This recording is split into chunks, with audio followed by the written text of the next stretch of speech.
2022 ஜூலை 11 சென்னையில் நடந்த அதிமுக பொதுக்குழு கட்சிகளின் சட்ட விதிகளுக்கு எதிரானது. அதில் தன்னையும் தனது ஆதரவாளர்களையும் நீக்குவதற்காக கொண்டு வரப்பட்ட சிறப்பு தீர்மானம் செல்லாது என்று அறிவிக்க கோரி ஓ பன்னீர்செல்வம் ஏறாத கோர்ட் வாசப்படியே இல்லை. அத்துடன் கடந்த ஆண்டு மார்ச் மாதம் நடத்தப்பட்ட அதிமுக பொதுச் செயலாளர் தேர்தலையும் ரத்து செய்ய வேண்டும் என்ற கோரிக்கையும் தனது வழக்கில் ஓபிஎஸ் இணைத்துக் கொண்டார். சென்னை உயர் நீதிமன்றத்தில் தனி நீதிபதியும் 2 நீதிபதிகள் கொண்ட அமர்வும் அவருடைய மனுக்களை தள்ளுபடி செய்ததால் ஓபிஎஸ் உச்ச நீதிமன்றத்தில் மேல்முறையீடு செய்தார். ஆனால் அவருடைய மனுவை அண்மையில் விசாரித்த சஞ்சீவ் கண்ணா, தீபங்கர் தத்தா ஆகிய 2 நீதிபதிகள் அமர்வு ஏற்கவில்லை. அதிமுக பொதுக்குழு தொடர்பாக சிவில் வழக்குகள் நிலுவையில் இருக்கும் தற்போதைய நிலையில் அதில் நிறைவேற்றப்பட்ட தீர்மானங்களை நீக்க உத்தரவு பிறப்பித்தால் அது கட்சியில் மேலும் குழப்பத்தை ஏற்படுத்தும். எனவே சென்னை உயர் நீதிமன்றம் பிறப்பித்த உத்தரவில் எங்களால் தலையிட முடியாது என்று கூறி ஓபிஎஸ் தரப்பு மனுக்களை தள்ளுபடி செய்தனர். அதே நேரம் ஓபிஎஸ் தரப்பில் ஆஜரான பிரபல மூத்த வக்கீல் கே வேணுகோபால் சிவில் வழக்குகளை மார்ச் மாதத்திற்குள் நடத்தி முடித்து தீர்ப்பு வழங்கும்படி உத்தரவு பிறப்பிக்க வேண்டும் என்று வைத்த கோரிக்கையையும் நீதிபதிகள் ஏற்க மறுத்து வழக்கை விரைவாக விசாரியுங்கள் என்றுதான் எங்களால் கூற முடியுமே தவிர குறிப்பிட்ட கால அவகாசத்துக்குள் தீர்ப்பு வழங்கும்படி உத்தரவிட முடியாது என்றும் கூறிவிட்டனர். உச்சநீதிமன்றத்தின் இந்த தீர்ப்பால் ஓ பன்னீர்செல்வத்திற்கும் அவருடைய ஆதரவாளர்களான வைத்திலிங்கம், மனோஜ் பாண்டியன், ஜேசிடி பிரபாகர் ஆகியோருக்கும் அதிமுகவுடன் எந்த தொடர்பும் இல்லை என்பது உறுதி செய்யப்பட்டுவிட்டது. இதனால் தேர்தல் ஆணையத்திடம் நாங்கள் தான் உண்மையான அதிமுக என்று இனி அவர்களால் உரிமை கொண்டாட முடியாத நிலையும் ஏற்பட்டுவிட்டது.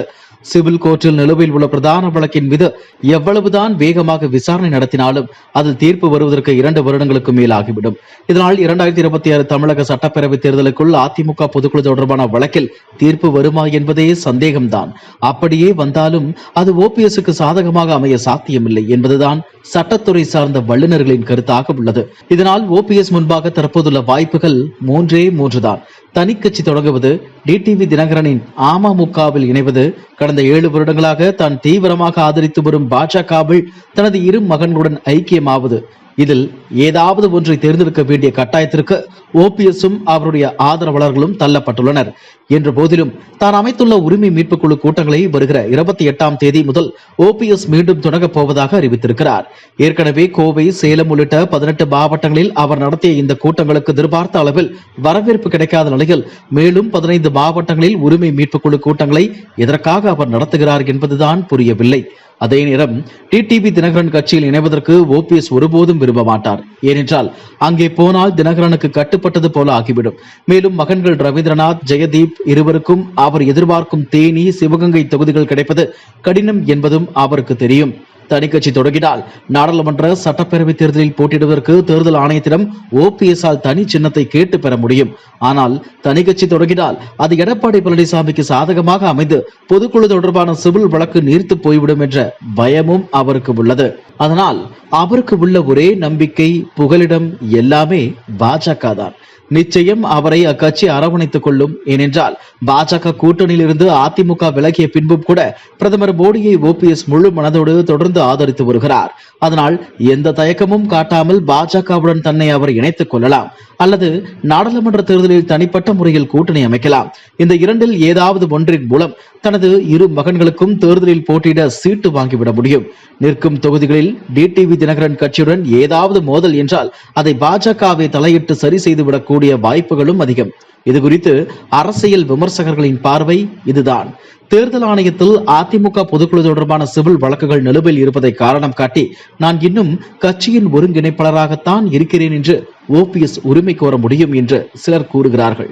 ஏற்கனவே சென்னை உயர்நீதிமன்றம் அளித்த தீர்ப்பின்படி அதிமுக பொதுக்குழு தீர்மானங்களும் பொதுச் செயலாளர் தேர்தலும் செல்லும் என்பதன் அடிப்படையில் தான் தலைமை தேர்தல் ஆணையம் எடப்பாடி பழனிசாமி வைத்த கோரிக்கையை ஏற்றுக்கொண்டு அதை தனது இணையதள பக்கத்திலும் வெளியிட்டு அங்கீகரித்துள்ளது.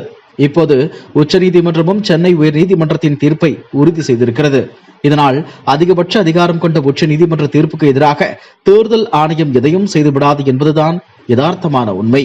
மேலும் சென்னை உயர் நீதிமன்றம் தீர்ப்பளித்த போது சிவில் வழக்குகள் நிலுவையில் உள்ளதை காரணம் காட்டி ஓபிஎஸ் தரப்பினர் தேர்தல் ஆணையத்திடம் எந்த கோரிக்கையும் வைக்கவில்லை. நேரடியாக உச்ச நீதிமன்றத்தில் மேல்முறையீடு செய்துவிட்டனர். இதனால் அதிமுகவின் இரட்டை இலையை முடக்கிவிடலாம் என்று நினைத்தால் அது தப்பு கணக்காகவே இருக்கும். ஒருவேளை கட்சி எம்எல்ஏக்களை அதிக அளவில் தன் பக்கம் இழுத்தால் அதற்கான வாய்ப்பு உள்ளது. ஆனால் கடந்த 2 ஆண்டுகளில் 3 எம்எல்ஏக்கள் தவிர அவரை நம்பி வேறு யாரும் செல்லவில்லை. அப்படி இருக்கும்போது இது சாத்தியமே இல்லாத ஒன்று.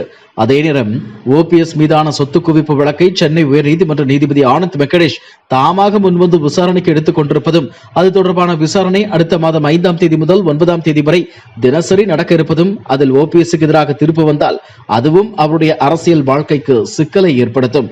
அதேபோல தேனி நாடாளுமன்ற தொகுதியில் ஓபிஎஸ்ஸின் மகன் ரவீந்திரநாத் வெற்றி பெற்றது செல்லாது என்று சென்னை உயர்நீதிமன்றம் அளித்த தீர்ப்புக்கு உச்சநீதிமன்றம் இடைக்கால தடை விதித்துள்ளது. இந்த வழக்கும் ஓபிஎஸ்ஸுக்கும் அவருடைய மகனுக்கும் தலைக்கு மேலே தொங்கும் கத்திதான் என்று அந்த அரசியல் விமர்சகர்கள் கூறுகின்றனர்.